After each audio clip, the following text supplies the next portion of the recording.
Yok şimdi değil.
Avrupa Yetim Eli olarak 2019 Ramazan ayı programı kapsamında şu an Afrika'nın Nijerya ülkesindeyiz.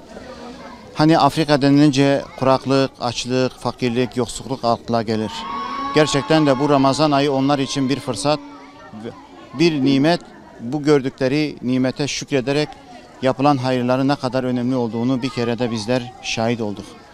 Gerçekten bu sıcak ortamda oruç tutmanın ne kadar zor olduğunu birebir şahit olmamızla beraber bu insanları biraz daha iyi anlıyoruz. Bundan dolayı Geislingen ve çevresindeki bütün hayırseverlerin vermiş oldukları iftarları Allah'ın izniyle şu anda hazırladık. Biraz sonra iftara oturacaklar.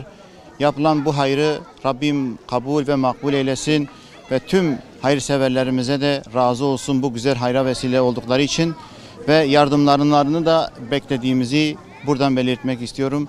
Gerçekten Afrika yoksul, sahipsiz ve kimsesizler. Onun için bizler onlara sahip çıkmazsak başkaları sahip çıkıyor. Bunun için bizim için çok önemlidir. Buradan kucak dolu sevgi ve saygılarımı bütün hayırseverlerimize iletiyorum. Allah'ın selamı, rahmet ve bereketi üzerinize olsun inşallah.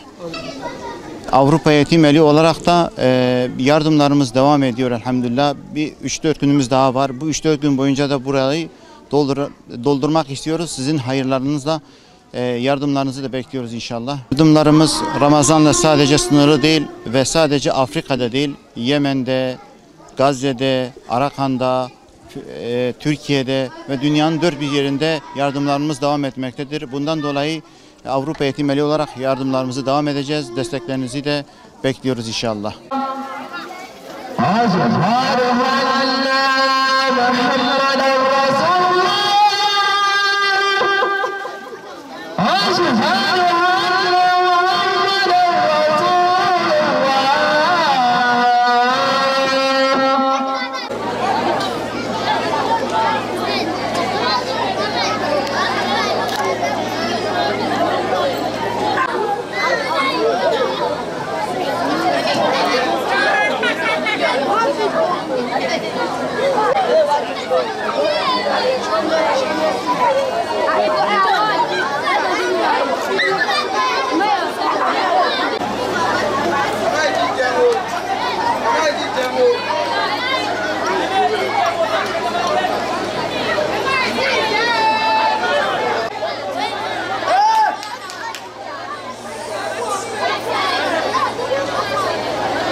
Olha, não vamos pôr.